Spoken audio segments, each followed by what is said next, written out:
Sərt və rezin kimi olan aladjiləri birdəfəlik unudun. Bu videoda sizə qabardıqca qabaran yumuşaq topbuş kimi aladjilərin sirrini açıqlayacağım. Bu aladjilər həm səhər yeməyi üçün, həm də çay süfrələriniz üçün ideal bir seçim olacaq. Gəlin başlayaq. Dərin bir qaba yumurtaları, şəkər tozu, vanil və bir çimdik duzu əlavə edib mikserlə şəkər tam həll olunana qədər qarışdırırıq.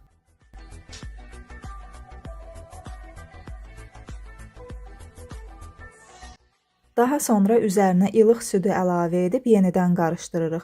Süd əvəzinə qatıqdan da istifadə etmək olar.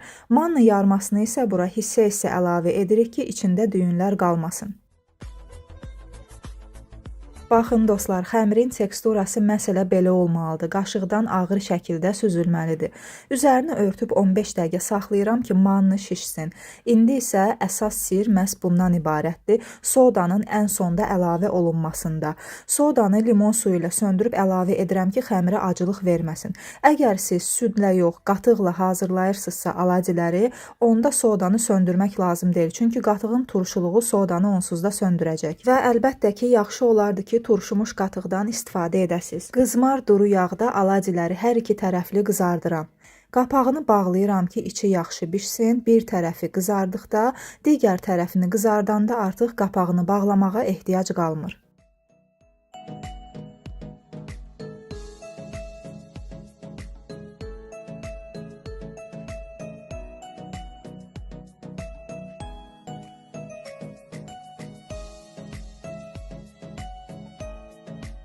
Hazır aladjiləri kağız salfet üzərinə qoyuram.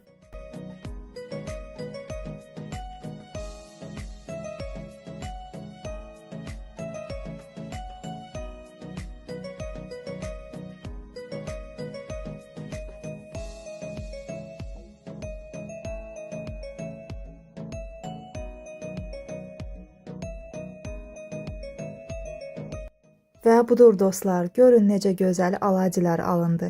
Bu aladjiləri xama ilə, balla, mürəbbə ilə, cemlə servis edə bilərsiniz. Mən isə cemlə daha çox sevirəm. Mütləq bu resepti sınaqdan keçirin, dadından doymayacaqsınız.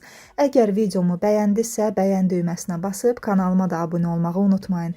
Gələn videolarımda görüşənədək inşallah hələlik.